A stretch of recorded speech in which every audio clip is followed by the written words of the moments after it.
What's up guys, Woody here from, well, What's Up Woody, and this is a slightly different video because rather than actually going for a deck list or a deck preview, in case you missed it, CDPR recently done, or tonight as of recording this, done a live stream going through some future changes or some upcoming changes to Gwent.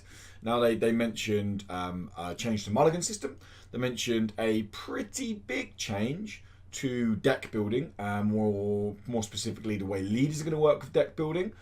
They also mentioned the return of factions, faction challenges are coming, and some pretty, in my eyes, controversial nerfs or erratas to some cards. So we're going to jump in deck builder. There isn't actually any gameplay this video. It's only like a 10-minute video, but just going over partly what they announced.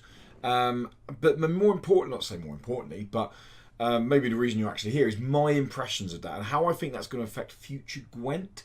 Because I love this game. Like I said, I so much so that I even made a YouTube channel on it. But let's jump into a deck builder. So the first thing they mentioned is mulligans. So they're going to a similar previous format.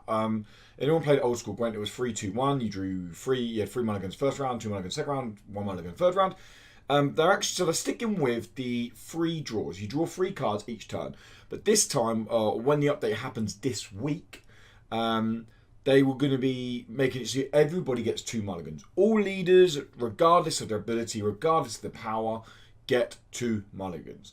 Now, in addition to that change, like overdrawn cards. So for example, you draw past round 2 with 8 cards in hand. You're going to draw an extra card.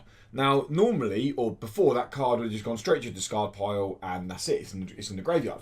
But what happens now is that card stays in your deck, but that additional draw goes towards your mulligans. So all of a sudden, rather than getting 2 mulligans that round, you get 3 mulligans that round. So it could make for some interesting strategies around round 3. It could basically mean people get out round 2 early.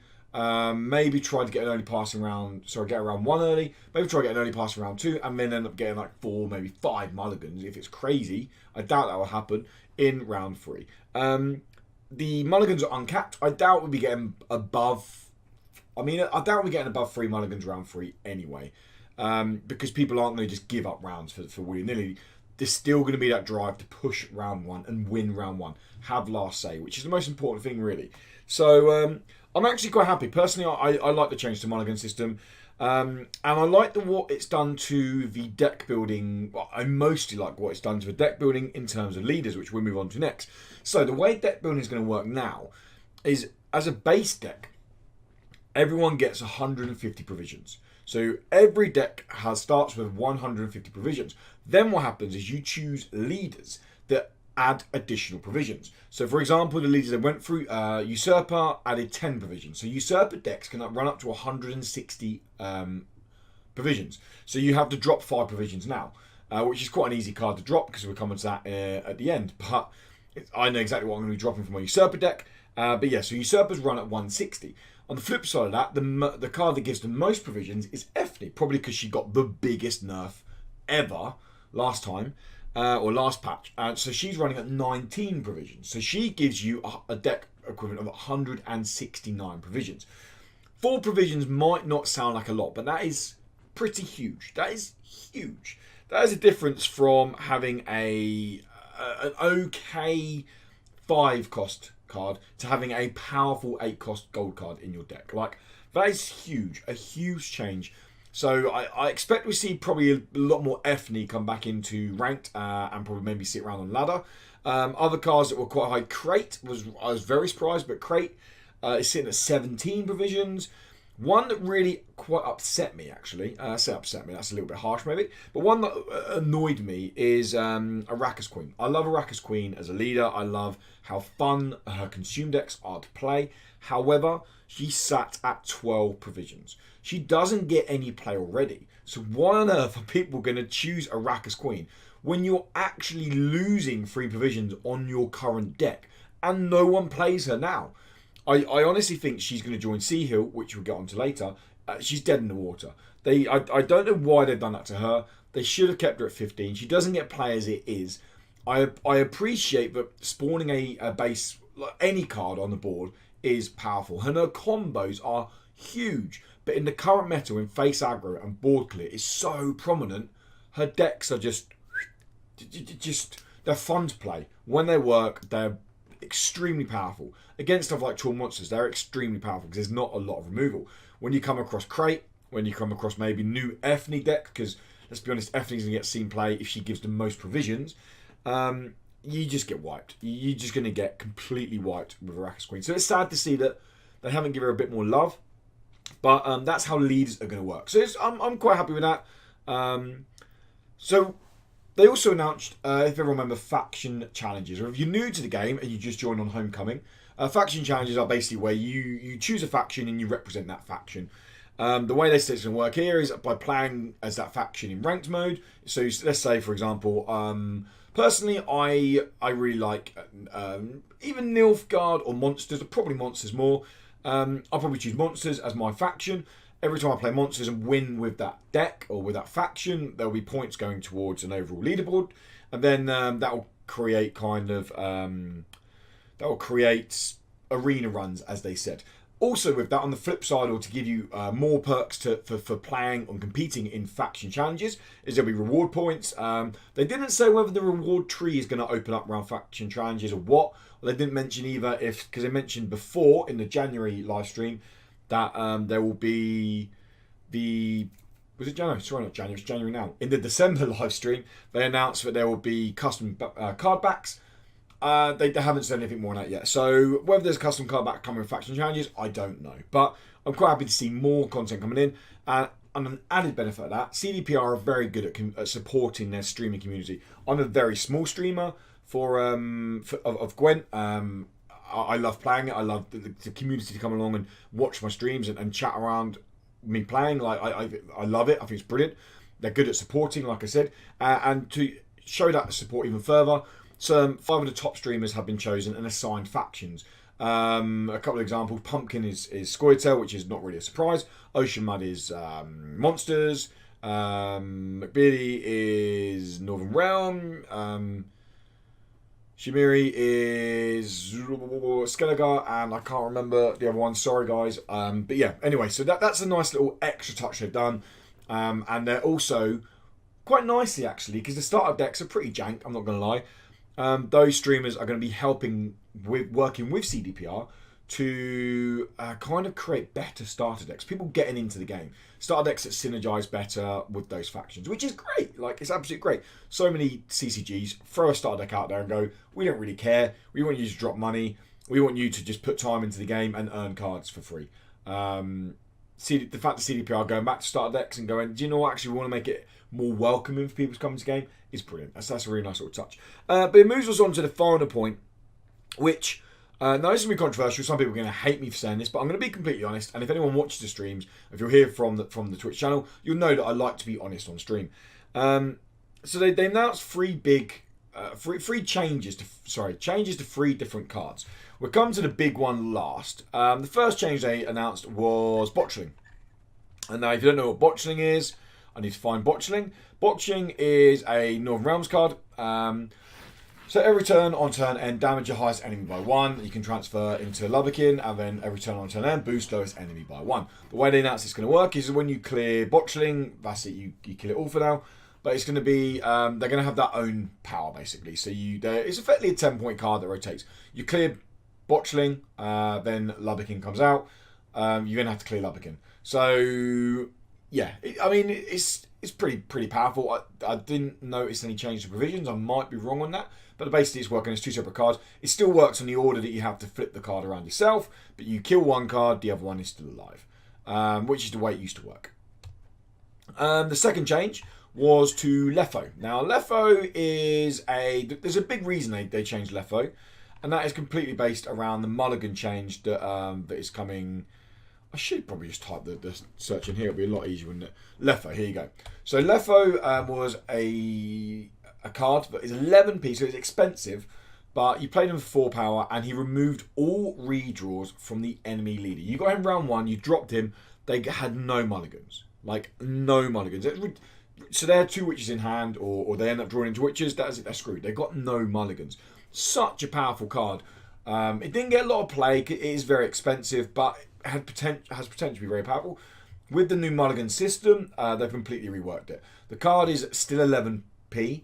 It's a 9 power now, but the ability won't be patched until probably the end of the month. The card will be available in this week's patch for 9 power, 11 cost, but the actual card ability won't. No one knows what it is until they release it, and when they said they're going to release it probably around the end of the month. Now, the final card that got caned, like genuinely caned, you can probably guess what it is. Everyone's hateful card. I don't even own the card, which might surprise people because of how I'm going to talk about the card. So, Sihil. Since Homecoming released, now I didn't play tons of old school Gwent. I played enough of old school Gwent. But since Homecoming released, this card has really divided opinion. Some people love it, some people hate it. Very much Marmite. It's 15p. It's the most or joint most expensive card in the game. It's insanely expensive. However, it can potentially get insanely powerful. Now, at the moment, if you don't know, and God knows how you don't know, Sihil damages an enemy by 1 with a cooldown of 1. But whenever Sihil destroys an enemy, it increases Sihil's order damage by 1. So you can go 1, then 2, then 3. If this thing starts snowballing round 3 early in the round, you lose the round. You don't have removal. There's no way of countering it. Every time you play a card, it's cleared. Sihil gets out of control. Now, when Homecoming first dropped, that was the case. It got out of control regularly. People run it in Ethnic decks with 2 spears, with Scorch, with Skiru, with all sorts, setting up disgusting plays. Plays that just meant Sihil could not be contained. And that created a massive divide of artifact decks, as I'm probably saying that something that everything knows now. Now, Sihil got a big nerf today. Now, it might not seem like a big nerf at first. They changed the cooldown from 1 to 2. Now, that is huge. Now, the justification behind it is that Sihil's, so it's dropping to an 11 cost. So it's going to be 11p for a cooldown of 2. The idea is in a 10-round game, it should be getting between 10 and 12 value, the 11p. It will never get 10 to 12 value with 2 cooldown. And that is for one specific reason. People have learnt to play around Sihil. For example, let's say I come into 5 Sihil games on a stream, 5 Sihil decks on a stream. I'm pretty much always going to win 3, maybe 4 of them, because it's an easy card to counter now.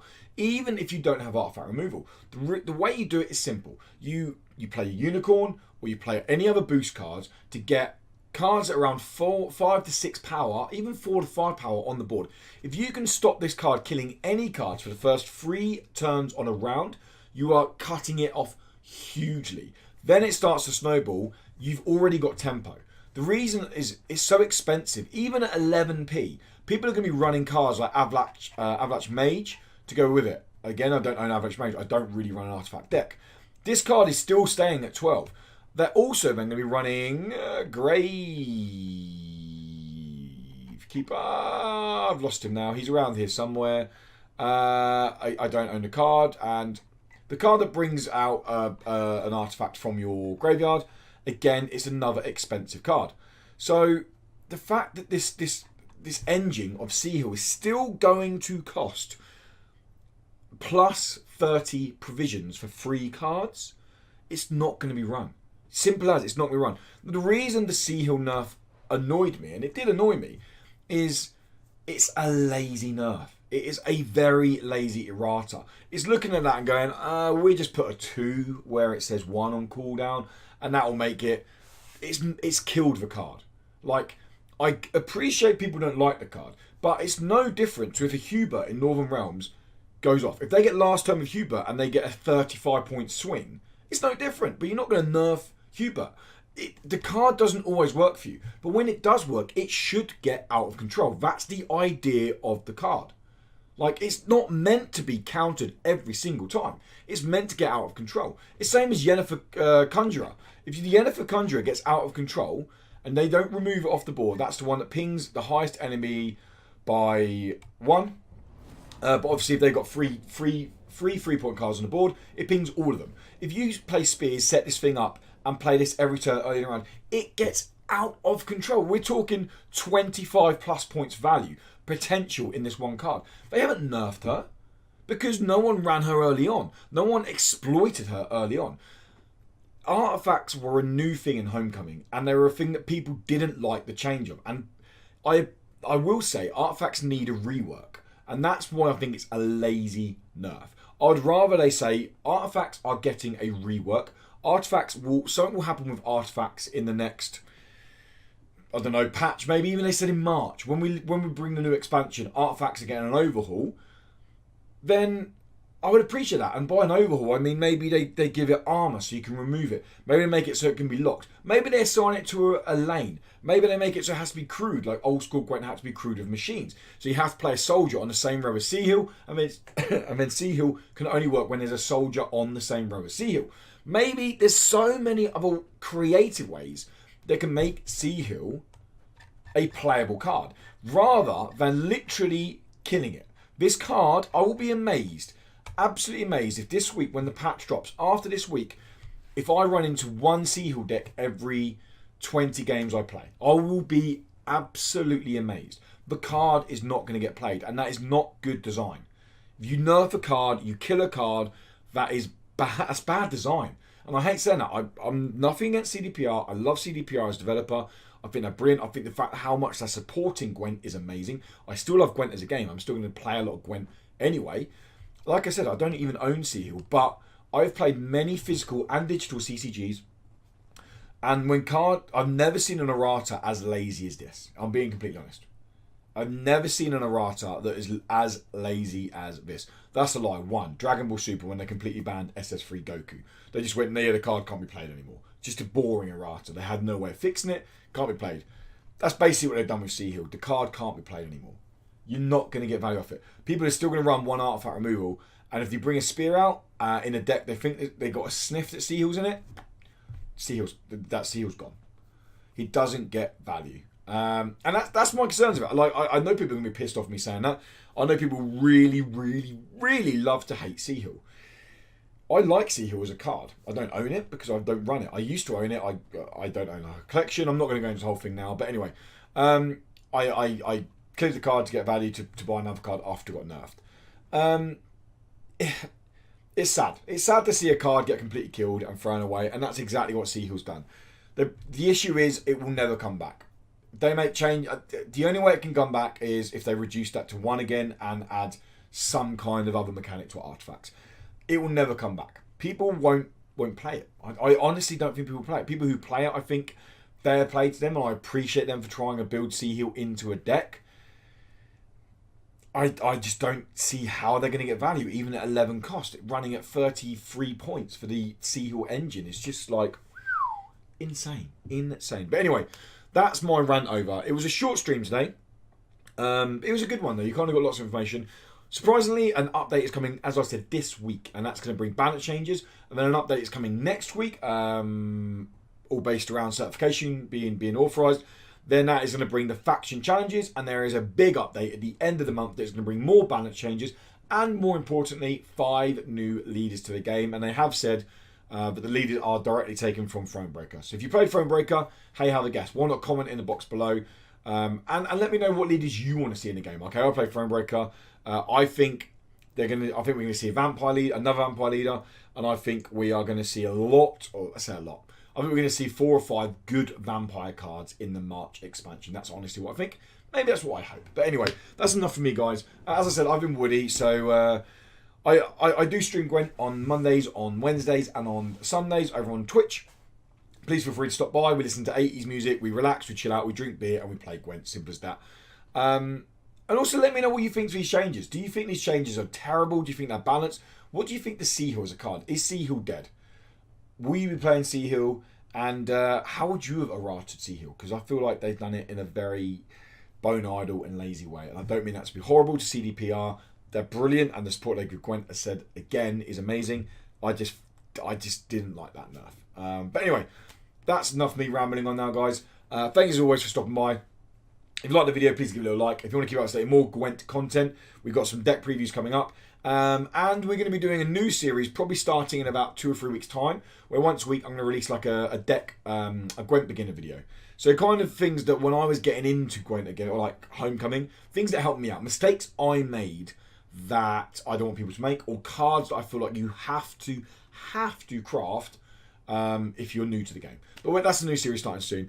But yeah, as always, guys, thanks for stopping by, and until next time, just stay amazing. Cheers, guys. Bye.